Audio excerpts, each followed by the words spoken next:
ऐसे ही अपने घर में एक बहुत अच्छी दवा है धनिया। धनिया सूखा वाला और ताजा दोनों काम। अगर आपको एनीमिया है माने खून की कमी है तो हरा धनिया पीस पीस के चटनी बना बना के खूब खाओ, उसका रस पियो। और सूखा धनिया सबसे अच्छा काम आता है थायराइडिज्म। अगर हाइपर थायराइडिज्म है, थायराइड बढ़ा हुआ है, या हाइपोथायराइडिज्म है, घटा हुआ है, दोनों ही स्थिति में सूखे धनिये को पानी में डालो, पानी को उबालो और सवेरे सवेरे घूट घूट पियो तो लगभग 20-25 दिन में सब तरह का थायराइड खत्म कर देता है सूखा धनिया। ऐसे ही आपके घर में एक बहुत अच्छी दवा है काला नमक और सेंधा नमक। आपको तो मेरी विनती है कि आप घर का नमक बदल दो अपना। पहले तो ये पिसा हुआ तो लाना बंद कर दो। आप या तो सेंधा नमक लाओ नहीं तो काला, और वो डेले वाला लाओ। और सब्जी में नमक सब्जी बनाते समय डालो, सब्जी बनने के बाद नमक कभी मत डालो, क्योंकि सब्जी बनने के बाद नमक डाला तो वो जहर जैसा काम करता है। दाल बनने के बाद नमक डाला तो जहर जैसा काम करता है। और एक परंपरा बंद कर दो ऊपर से नमक डाल के खाने की। अगर कोई दिन आपको ऐसा लगता है कि नमक कम है तो कम नमक का ही खा लो, ये ऊपर से डाल के खतरनाक है। इसमें क्या होता है, दो चीजें होती हैं। एक तो जिसने बनाया है खाना उसका अपमान कर रहे हैं आप, उसको ये सिग्नल दे रहे हैं कि देखो तुमने नमक बराबर नहीं डाला है। भले आप बोले या ना बोले, उसको ये हर्ट तो करने ही वाला है, तो उसका अपमान कर रहे हैं और अपने शरीर का भी नाश कर रहे हैं। तो ऊपर से नमक डाल के तो खाना बिल्कुल बंद कर दो। थाली में नमक रख के बैठना, नमक जितना डालना है सब्जी बनते समय माने उबलना चाहिए, नमक डलने के बाद उसमें उबाल आना चाहिए। ऐसे ये बुरक के खाना ये तो बहुत खराब। जैसे हम सलाद पे कई बार नमक बुरक के खाते हैं, ये बंद कर दो। अगर कोई मजबूरी ही है, बुरक नहीं है, तो वो काला नमक थोड़ा बुरक लो और ये सफेद वाला तो बिल्कुल नहीं। तो इन चीजों से आप बहुत इलाज कर सकते हैं। नमक बदल दो, आपकी बहुत बीमारी चली जाए। और एक दो छोटी बातें बताता हूँ कि आपके घर में कुछ ऐसी औषधियां हैं जिनको दुनिया भर के लोगों ने आज मान्यता दे दी है।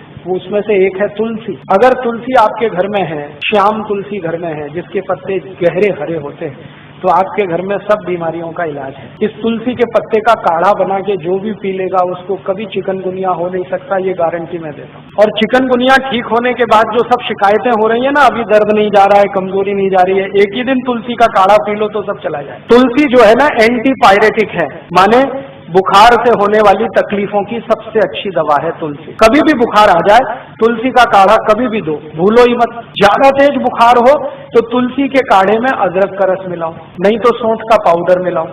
और ज्यादा तेज बुखार है तो इसमें पीपर मिलाओ, छोटी पीपर मिलाओ। और ज्यादा तेज बुखार है तो नीम की गिलोय मिला लो या नीम के पेड़ की छाल का पाउडर मिला लो। कितना भी तेज बुखार खत्म होता है। लेकिन मेन है इसका तुलसी, बेस है तुलसी। होम्योपैथी में दवाएं तुलसी से बहुत हैं, आयुर्वेद में तो अद्भुत दवाएं हैं। इसका भरपूर इस्तेमाल आप अपने घर में करिए, जैसे जैसे कर सकते हैं। आप में से कई लोग आश्चर्य करेंगे, मैंने स्किन डिसीज तुलसी से ठीक किए। त्वचा के रोग, सोराइसिस, इचियोसिस, एक्जिमा, 20-20 साल पुरानी बीमारियां त्वचा की तुलसी के रस से ठीक होती है। अद्भुत है तुलसी, आप रखो इसको घर में बना। और ऐसी तुलसी के जैसी ही एक बहुत अच्छी चीज है पुदीना, वो भी बने तो गमले में कर लो घर में। और इन दोनों से बराबर ही अच्छी एक चीज है एलोवेरा, ग्वारपाठा, जरूर रखो अपने घर में। ग्वारपाठे का रस अद्भुत काम करता है, त्वचा की बीमारियों में काम करता है, पेट साफ करने में काम आता है। कान में कितना भयंकर दर्द हो, ग्वारपाठे का रस थोड़ा गर्म करके एक ही बूंद टपकाओ, 3 सेकंड में दर्द खत्म कर दे, विदिन 3 सेकंड। इंजेक्शन से भी तेज गति से काम कर। किसी स्त्री और पुरुष को नपुंसकता की शिकायत हो, ग्वारपाठा बिल्कुल ठीक कर देता, कंप्लीट क्योर कर। शरीर को ताकत बढ़ानी हो, बहुत कमजोरी लग रही हो तो ग्वारपाठा अद्भुत काम करता है। बाल बहुत झड़ते हो, गुच्छे के गुच्छे निकलते हो,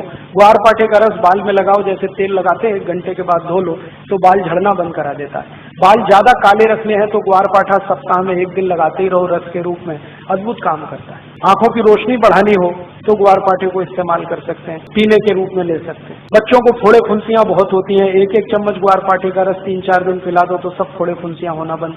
गर्मियों में घमौरियां बहुत हो जाती हैं तो ग्वारपाठे का इस्तेमाल कर सकते हैं। मनुष्यों में, पुरुषों को एक बहुत खराब बीमारी होती है, उसको बार्बर इचिंग कहते हैं। दाढ़ी बनाओ ना, उसके बाद लाल लाल फुंसियां हो जाती हैं, उनको बोलो कि ग्वारपाठे का रस लगा के फिर शेविंग करें तो कभी ये तकलीफ नहीं आती। एक दिन मैंने ये सब गिना तो 108 दवाएं हमारे रसोई में हैं, 108, और इनसे हर बीमारी ठीक हो सकती है। कहीं घर के बाहर जाने की जरूरत ही नहीं है। और मैं तो सबको चिल्ला चिल्ला के कहता हूं कि आप बीमारी से नहीं, डॉक्टर से बचो। बीमारी खतरनाक नहीं है, डॉक्टर खतरनाक। एक बीमारी से दूसरे में फंसाएंगे, दूसरे से आपको तीसरे में ले जाएंगे, ठीक ही नहीं होने देंगे। और आजकल डॉक्टर जो दवाएं आपको खिलाते हैं ना, वो दवा अपनी माँ बहन को कभी नहीं खिला सकते, ऐसी दवाएं आपको खिला देते। जिन दवाओं पर कोई क्लिनिकल ट्रायल्स नहीं हुए हैं, जिन दवाओं को किसी ने अप्रूव भी नहीं किया है, उनको धड़ल्ले से प्रिस्क्राइब करते हैं क्योंकि कमी कमीशन मिलता है। और ये कमीशन खोरी इतना बढ़ गया है कि अब अच्छा डॉक्टर चिराग लेके ढूंढने निकलो तो कोई एक मिले, मुश्किल से एक मिले। इसलिए आप इनसे अगर बचे रहें तो आपकी जिंदगी बहुत सुरक्षित रहने